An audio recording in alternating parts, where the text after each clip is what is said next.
Welcome to the Wholehearted Enneagram podcast, the Enneagram for real life. Here is where you'll find conversations where faith meets story and strategy for lasting transformation. I'm your host, Amy Wicks, here to help you find wisdom and wholehearted rhythms for moments that matter most.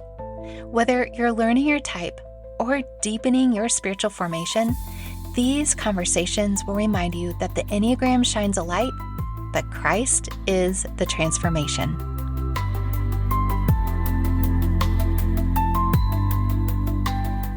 Well, Christa, I have had a beautiful time this year doing something that I was a little nervous to do, which was spend a whole month on each Enneagram type. And now, only a few months in, I'm thinking, why didn't I not do this before? Like, this is so much fun. So this month we've been diving deep in the 7, and we've talked about spiritual formation, and we've talked about the wholehearted journey as a 7, the coaching process for a 7, story work, wholehearted story work. So we've gone deep on a lot of different things. And today I'm excited to highlight Enneagram 7s in relationships, but also from your expertise on the instincts. There are so many things that you can share personally as a 7 and in your expertise and field. So, Christa, thank you for joining me. You've got Disney to go to today, so we're not going to cover all of the things that normally we would maybe. So thank you for putting this in your busy schedule and having a little fun with me before you go off to the parks. Oh my gosh, you're so sweet. I have teens who invited Wes and I along. We feel very grateful. And Yes. We have a lot of living in Florida, some seasonal, like it's really inexpensive to go for our family. So we're very thankful. And yeah, it'll be hot. So Wes and he goes, it's going to be like 100 today, but still, it's Disney. I'm a 7. We're going to have fun. So thank you. And we're going to have fun right here too. I love hanging with you and talking with you, friend. Already had fun before we even got on talking. I know. I had to cut us off so that way she doesn't miss her park date, because this is important. But you're so sweet. Well, we've talked about some of the core struggles, fears, desires, integration lines for a 7, but give us a specific snapshot of a 7 in a relationship. What's the core gift? Because we want to celebrate, but also what could be a challenge with a 7 in relationship? Well, I really love that you always want to celebrate like me, but a challenge for us in a relationship is that we can get very squirrely and be ready to chase the next shiny object with our partners. Maybe even just saying, hey, I was just catching up with you on what you were talking about before. You wanted to maybe take us to Disney, but while we're at Disney, you're planning the next thing. So we have a planning fixation. Some of us, as we were talking before we got on, are great listeners. Some 7s aren't because they're squirreling off. But in general, 7s are so movement-based and so future forward-based that the bigger issue is the planning fixation and how that shows up. So like I said, it could show up in a conversation, but it could just show up in that action-oriented behavior. But once you get us in action, we're much better able to do whatever it is our partner wants. So if they say, I want to work on something hard with you, we can say, okay, let me do that, but let me try to do that in motion with you. Are you like that too as a 7, that if you're having a walk and talk, it's a little easier? It's so much easier. And I even find that with my friends, where when someone is willing to join with me in my walks or some other physical activity where we can connect and share deep things, and I love going deep, but also do it while we're moving forward in something, it is like the best thing for me. And not every friendship appreciates that aspect, but it's a huge gift for me. And of course, my Enneagram 9 husband, he really reaches for some of that upstream practice to pair the movement with my desire for connection too. So, but I feel love when he's like, how about I go on a walk with you? I'm like, yes, that would be great. Oh my gosh. And that's so good for 9s. That's so perfect for him. And he's an arborist, so he's outdoors, and thankfully probably for a 9 is quite active. Very active. And yeah, sometimes he's like, I do not want to be outdoors anymore. Oh, yeah, that makes sense. Imagine. Yes. Okay, so there are 3 subtypes for every type. We are not going to address all of them today.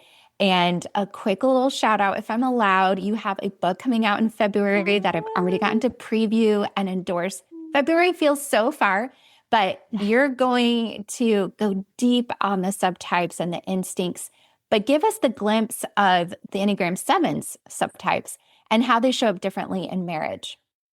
Yes. Well, and I do think sevens are one of those types where those subtypes really are quite different that make us almost pair and look like other Enneagram types, even. So Right. I love this question because, yes, we'll take that planning fixation overlay that we talked about already into these two differently. Because if somebody's a self-pres seven, they're thinking about resourcing and time being a big one. In fact, I was on my podcast talking to a couple of fellow sevens, and time hoarding is a word we came to with the self-pres seven. Interesting. Just our Right. sense of like everything is time based. So, you know, you and I were talking about the preciousness of this hour, and you might have some self-pres seven in you too. I know that's not your lead Totally. all the time, but Right, like right. it's like we feel that with every fiber of our being. And so we bring that into relationships by trying to lock in the plans with our partner. And they may feel, are you a seven or are you a five? Like, this feels like a Yes. little excessive. Or are you a six? Because I feel like you're planning and controlling for extraneous variables. And there's just a little bit more, perhaps, I want to be responsible with, I'm future thinking, but it's all about taking care of my family. And I had a guy say it yesterday. He goes, I'm not just self-preservation, I'm family preservation. And that's what that seven does. Now, if So you're all interesting. about yourself and your family, that can be selfish. So one thing, that's my lead instinct I have to do is I have to force myself sometimes where I'll do it like this, my family and myself, and then I'll go my friends, my extended family, my clients, and I'll be like my Enneagram and marriage audience. And then after that, it's almost like this sounds horrible. Like you're dead to me. Like, you know, like my church so would be in there, honest. like a few other places. It's like, Yes, not because yes. you don't want to care, but because you have no other availability. It's how you feel so stretched thin. Like a hobbit would say, Yeah. like bread over too much butter or butter over too much bread. So yeah. I love it. Yes. I think Um, that's so insightful because, like you said, where there might be that questioning or the familiarity to the five. And for me, my self-pres came up when I had kids and I felt like I had lost myself. And it was totally this weird thing where what I was prioritizing felt like it was important to me, but it also was like, but I lost who I was in the process. So I love how you yes. describe that. It is so true. I would say, yes, that's exactly what it looks like and feels like.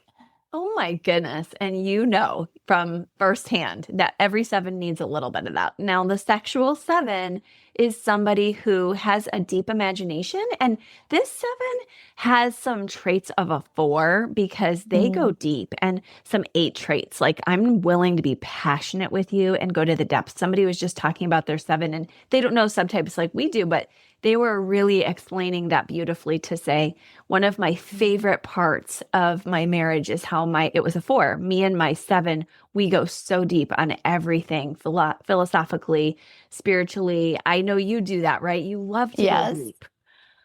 Oh, so fun. So that seven it is is. dreaming and imagining and also very intelligent, wanting to go to the depths of all of the passionate topics. So I just love Mhm. this part of a seven. And of course, we all know, just like I said, a cautionary tale for the self-pres. This cautionary tale could be just watching where the sexual chemistry is coming toward others. Mhm. Like, hey, if it's appropriate or not, that's something all of That's us sevens so have to watch good. ourselves for. So Yeah. it's like, oh, okay, is this the right place to be sharing at this depth? I'm self-pres sexual. They're almost exact. And recently I just found out there was a narcissist in our friend group, this guy, and he was one of the few guys I felt really safe to talk to. And my husband felt very safe for me to talk to. And I Yeah. was like, he was one of my dearest friends. And they're like, oh no, he's abusive. And I'm like, oh Oh, my gosh, like my sexual seven didn't pick up on that because I yep. was like, Yep. he's so attuned and he's so fascinated with conversation with us and very respectful. And so I had always seen him with Wes, but just saying that's something, Yeah. if you have a sexual seven, you have to watch for that. Yeah. That's really fascinating. And you had mentioned the phrase fawning before, and I think that probably plays into it where maybe the three has woo in a unique way where the 7 would fawn in that, and even the deeper connection. What I appreciate, because I'm social, sexual, self-pres in that order, I have my Enneagram 4 and 8 friends, my besties in those personality types. I love, like, I can go deep sitting still, and because of their desire to explore deep things, and they're also wanderers. And so that's helpful when they have the good questions. But there is such fun chemistry there, not sexual in its, base meaning, but that being able to explore those deep things and wonder and the curiosity and intellectualize things beyond. But yeah, that's really just so insightful, even for me. Gosh, I feel like I've read all this stuff. But once again, Christa's bringing the expertise. You're so sweet, girl. You too. And I love that you just said sexual. Yes, Russ Hudson challenged us, as we know, to be like, this is actual sexual. But to be honest, he also named it as a creating force. So that's what we're both just agreeing. Like, when you're creating new things with other people, because we're talking about relationships, be careful about where you do that, It's so important. Yeah. Well, not only burned, but like you said, just from, I know your and I's worldview of the sanctity of marriage and honoring that covenant and making sure that those deep connections with the opposite sex are metered and are guarded. And if that's your tendency, it's not to shame the tendency, but to know that it has to be that force, literal force, has to be directed in a healthy way. But it also can give you the insight of, this is why it might be a struggle at sometimes, especially if you're married to someone who's opposite in those instincts and you're maybe not drawing exactly what you've hoped to draw from or what is valuable to you. And it's not to shame that, but to understand how that might play out. So we just went deep, girl. Woof. Girl, we did. And I know your audience is right there with us because you're a deep diver. So they are too. So looking at the 7, who is more social, we know that this 7 has some 2 traits, even identifies positively with their 1 do-gooding. So it's not just the 2. It's, yes, they're nurturing and they're lovable, but they're also really caring about what is right and what is good. And there's some body type energy to that. Like, that's why they're connecting well to their 1. And it's nice to see that, because this 7 gives all of us, frankly, a better name. So thank you, Amy, for being a social 7. You bring us up in the world. Well, it just happened. Can't say. I married up, like, that's our social 7. So I love it. You. Like, sometimes people will even say to me, like, oh, you're a 7, but are you a social 7? Sadly, no. That's hilarious. That social 7 did encompass me for a long time, but it wasn't really me at the core, so it did burn me out more. And so a social 7 will get more energy from social time, whereas if that's not, you're going to go, okay, I'm burning out more if I'm overly social. Whereas for somebody who is social, it's like, it doesn't necessarily feel like burnout, even when there's a lot of social time. It may be imbalanced, but not because it feels like burnout. It just might be imbalanced. So it's a good thing to watch for, is like, how much is on my plate? I may have a blind spot for noticing if it's too much, because it may just feel so good and healthy to me. So checking in with your spouse, your family, how are you doing with this? And also yourself, is it realistically giving me enough time so that I can have the deep conversations I want to, so that I can do new creative fun things, which we know gives a relationship a boost, so that I can take care of my resourcing. So that's a good thing for a social to ask. Yes. And marrying a 9 who's more introverted than me, it really, over the last 22 years, that is something that has very much shifted. And I have prioritized family time and chosen to meter some of the extra activities, whether I'd be one of those kids who was inclined, or young adults who was inclined, every time the church doors are open or had a thing, I would be there, not because of a demand or even a do-gooder standpoint, just because I loved the connection and it was fun to do something meaningful with other people, and kind of all of those elements that I've seen shifted in a way that was healthier and more balanced and balanced in that way over the years as well. But it took some effort. And it takes some intention to remember that, where that instinct, when that instinct comes up, I was like, oh wait, that's just an instinct.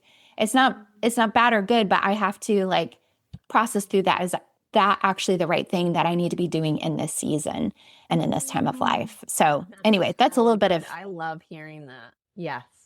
just always growing, always growing. Exactly. Oh, I love that. Well, that makes me happy that we can tell you're doing your work there. Well, yes, daily, right? It's a daily thing. Thank you for saying that. It's not like a check-in with this once a month. It's a daily thing with your instinct. It is. Absolutely. And it's a lifelong journey and so many different things. I know you and I have talked about that before, that life circumstances might shift how our instincts are presenting and how we're processing things. And so this is where being aware and awake, paying attention, what is actually happening here beneath the surface, not just what we're doing, but why is what we're doing being impacted, or the motivations behind it. Okay, Christa, there's so many things, again, that you and I could talk about, but something that I think you and I haven't necessarily gotten to talk about as openly about on my podcast, but that is some of your faith journey. And I know you share and help so many people across the board. And so sometimes you're not always presenting faith first, which is totally great. But you and I behind the scenes share a deep love for the Lord and faith and encouragement. And our coffee times are covered in prayer and encouragement in every facet of life. So could you just share a little bit about how faith has intersected your journey when it comes to your own wiring and how that has presented in marriage and growth there? Yes. Well, I think that faith has come to me as somewhat of a surprise. I was raised with it, but then I had more of an existential crisis as a self-pres 7 in my teen years. And after some heartbreak and some disappointment socially, again, that's my lowest, seeing the body of Christ reject my family just didn't play well for me socially with the Lord. And so when I finally found some good social settings, I started to come back to my faith. Now, interestingly, it was because I was riding the coattails of my social husband, who rode me in with front row seats, almost as though he was a social 7, but he was a social type 1. So churches love social ones if they're Christian. Yes, they do. It's like the poster boy for church. So they're like, oh, you're with him? Like, and I was like, wait a second. Like, I've earned my way up really like rattly when I was through my high school. Like, I fought tooth and nail to get to the top of that chain. And then it was weird, like being on Wes's arm just gave me such a social inroads. And I hope I would have, because it was a really dear church, that they would have either way. But there was certainly an excellent like foray into the community being with Wes. So something that's been part of my faith development is just honoring how important these instincts are, because if you don't feel welcomed into the body of Christ by a genuine community, you won't get the fullness of your faith. And so, true. Yeah, I feel like that was a growth piece for me. And now that I'm in that space of the church, I really work hard to welcome people when they join our marriage group. I'm like, you're in this group, whether you show up every time or not, like, don't feel like you have to be towing the line all the time. So in terms of just church experience, that's where I come from. And then really, I think I had enough evidence for the faith. That's my husband's specialty. He's an apologist. He's excellent at it.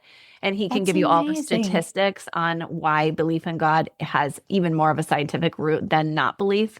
But everyone gets to make their choice. But it had to be the social instinct was brought for me. So how I now use that in my work is, while my podcast is on the Christianity Today network, that's very intentional. I lost a lot of listeners by putting it on that network, but I felt this is such a part of me, not because they're a great network, but just the people who weren't Christians, a lot of them are probably like, I don't want to listen to this podcast anymore because she's attaching herself to this. But for me, like you said, just because I'm interested in the research, it's not top of mind to say every time. Plus, I know not everyone's a Christian listening. Hey, it's about God. But at the end of the day, I try to say that enough on my podcast that people know. And also, like I said, be in this network or do my books through Christian publishers, because at the end of the day, I do want people to know marriage is my gift, but my passion is following after God's plan for my life. My creator's vision for my life is more important to me than marriage. So even though I'm very excited to share tips with that, it's like I take a daily time with God to look at my day, to look at what are my gifts to share, how can I rest well. I'm going to go through all those self-pres things, but like at the end of the day, I'm going to be sharing socially. I'm going to be monitoring morally, how am I doing on that sexual level? I'm going to be looking at my resourcing, how can I make it go forward for good things? And when you don't have a moral compass, your Enneagram or whatever you're doing just becomes meaningless. So to me, that is the root basis of everything I bring out to the world, even if I don't always talk about it. Yeah. Oh, I love that, Christa. I don't think I knew that story about Wes bringing you to a fold that felt safe and becoming part of that flock, if you will, to use that terminology. That's so sweet. What a neat piece of that story that I hadn't heard before. So just amazing what the Lord uses to woo us back and to invite us into safe places, maybe when we haven't been a part of safe communities before. So they're there.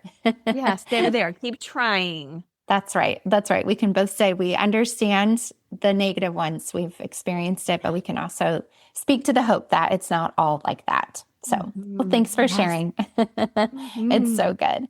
Okay. So tell me a little bit specifically around the seven's core longing is for satisfaction, for fullness, aliveness.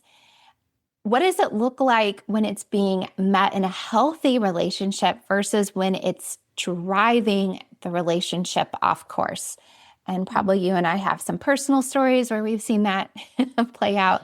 So can you give us some examples and so we could be aware? And how do we find the Lord in that longing or just to satisfy and meet that so we don't drive it off course? Yeah, I think that we're not feelings types, but sevens are very passionate. So we can come across as feelers sometimes. And we obviously have feelings.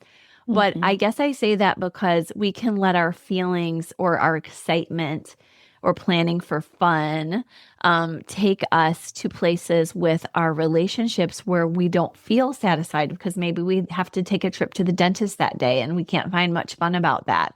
We just have to sit down and pay our bills and it's not much fun to do that. Or we have to have a serious question with our spouse about in-laws and that's not fun. And so I think that when we have those, because we fall into the idealist triad along with ones and fours, we can tend to really wonder about whether this is right. We can ask ourselves, should I be spending time on these things?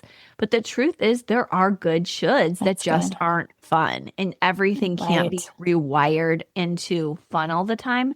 So allowing for some of the satisfaction, I know. We will try still to bring the fun. Don't get us wrong. But we'll be like, okay, I have to do my taxes. I'm going to listen to music. We'll have fun. But like it is going still to PTSD from that. Yep, I'm with you. But definitely just the space of knowing, okay, I am met with satisfaction from the Lord, like we were saying. If you're a Christian listener, which I know many are here and some may be seekers, but just knowing that at the end of the day, God will use many people to provide for you. I have been very humbled thinking Wes would do it all. None of this bad stuff would have to be addressed. Or if it was, we would do it with cheer instead of he gets grumpy. He's a type 1 sometimes. I get grumpy. I have a 1 arrow. Like we're going to find our satisfaction sometimes even through just going away into private corners with the Lord. For me, that would be my 5 space. And for you, because 7s go to 5. That's a very important spot for us because 5s are willing to push through walls instead of like, oh, it's too hard. I'm not doing it. I want to be just satisfied in the moment. 5s are able to really push for long-term goals. So I think that 5 is a big piece of that. And then still knowing here's the time we're going to go have fun. Like after the hard work week, we're going to go have a few hours at Disney or the national park, or we're going to go to the movies. But like, we don't say I have to do that every day. I don't always have to be engaged in these gorgeous experiences, even like sexually, like we may go, oh, I need to in my marriage, like have a perfect experience there or what's next, just very crassly. And so I think that us just going back lastly and appreciating like what was can take us even farther. Like, oh, let me reflect on what was. That may be scary feeling, but it's better than pushing my spouse and my family toward yet one more thing without just appreciating what I've already had instead of looking for more. Is that how you are too? Oh yeah, absolutely. And the second episode of this series, I shared a little bit more of my story. Deanna interviewed me, and what you talk about going to that 5 space, that was critical in a time of deep grief and loss where I spent the hours alone in solitude and retreat with the Lord. And he met me in that. And while on the surface, 20-year-old Amy thinking about what I would be doing, what rhythm I'd be doing in my 40s, it would have been like, oh my gosh, that's boring. That's awful. How could you do that? It sounds like torture. And yet it was the Lord did some deep work, beautiful work, but it was in that stepping away. And, on that flip side of, like you said, the practice of remembering, I have a gratitude journal that I've kept, that rhythm for many years now, but the next morning or the morning, I reflect on the day before. And that even just one day back has been really powerful to shift instead of looking for the next thing, but to remembering what was good and what was, right and beautiful and enjoyable. And the practice is not to try to recreate it or keep looking for it, but just go, that was amazing. And that was incredible as it was. And I've gotten to do that. So, but it takes a little bit of discipline, which we're not always inclined to do or known for, but it is possible for us. Oh, yes, it is. It's just not our most fun thing. No, it isn't, for sure. Okay. As we wrap up here, because the Dole Whip and the Star Tours is calling your name and, and all of that, and hopefully ways to find shade. I have electrolytes right here in my purse because I'm self-pressed. That's all right. You're ready for this. You got it. But what do you wish people who loved a 7 knew about them that maybe you think some might miss or not, or maybe even misunderstand in some ways? I love this question, as you know. Yes, I do. I just think that there's such a variety, just like we have a variety with even just your husband's an arborist, even a leaf. It's like there's chlorophyll, there's a cuticle, there's a million other parts too. It's crazy how fascinating each little piece of nature is. So much more are we complex. So when we make an overstatement about what a type is like with really critiquing ways, it just can deflate. 7s, we have a very large inner critic. And we were just talking about something where I had read something about just 7s just being one way. And it was just so untrue of my experience and everything I've worked so hard to be. And it felt like, wow, you missed this. You probably had a really bad experience with a 7. And so I would just let people continue to engage respect when they talk about all the types and allow for nuance and allow for spiritual gifts of the spirit to grow so that you don't just name that, oh, all 7s are this, and because it could be any type, but we're talking about 7s. So just allow for, if you really want to get to the core of a 7, like we all have a planning fixation, we all struggle with gluttony, but there's going to be gifts too, like joy, and there's going to be encouragement. But we're all going to have different things besides that. So look at the depths and then look at each person uniquely. And then even if we're not knowing what their inside experience is like, Atticus Finch says in the Great To Kill a Mockingbird, walk around in another person's shoes, do a little bit of deep diving. Gosh, I don't care for that person. They're not my person. That's okay. But maybe they haven't had the best life experience either. That way you're not holding out resentment toward them for being unlike yourself. So I know everyone here knows that, but I just love that question. So thank you.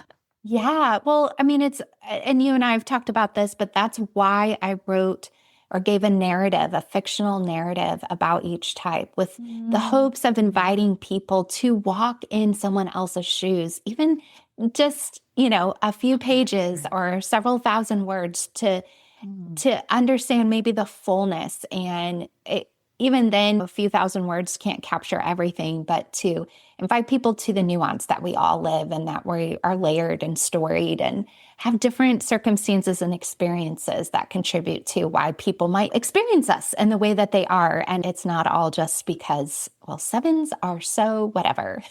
Yeah. Fill in the blank. One like that. Right. That's how that one was. But Exactly. give us a chance. Yeah. Yes. Well, Christa, thank you so much for putting in this time with us today. This was just so beautiful. This is really, really great. And can you share your book title that we can be looking for in February? Oh my gosh, you are so sweet. And I am so excited. And it's The 3 Desires: Reshaping Your Connection, Intimacy, and Teamwork in Your Marriage. So really excited to bring couples to a place of just balance. That's really the goal. And then yourself too, if your couple is not on the journey with you. We all have people where they're like, my couple or my partner is not. So yeah. Yeah, but it's life. Exactly. It is absolutely still life-changing when you do the work and when you take that time to investigate and be curious about yourself and maybe make some adjustments in the process. And I think that's really attractive to your partner. And their story is going to be different almost always, how you shared about in your faith journey. But it was thanks to your partner who invited you to that process and was probably kind and caring in that invitation that helped you discover and find your own way in your faith. So it's beautiful. Thank you, friend. Yes, he even got my church to like me better. And I got my crew at school to like him better. So it all worked out. Oh, there you go. It did work out. Well, if my friend who's listening today hasn't gotten to hear your podcast before, it's Enneagram and Marriage on all the places: Instagram, social media, website, and podcast. So Christa, thank you so much and have a blast today. Oh my gosh. You guys too. Thank you so much. Keep bringing joy to your listeners. We all love you so much. I love your podcast. And I especially have been enjoying your newsletter. You are so fun and warm and personal there. And it's so inspiring. So thank you, Amy. Absolutely.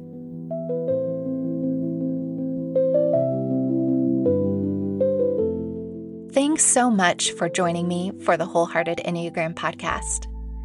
If this conversation spoke to you, please share it with a friend. You can also visit simply-wholehearted.com to take the free Enneagram quiz and also get your personalized podcast playlist specific for your Enneagram type.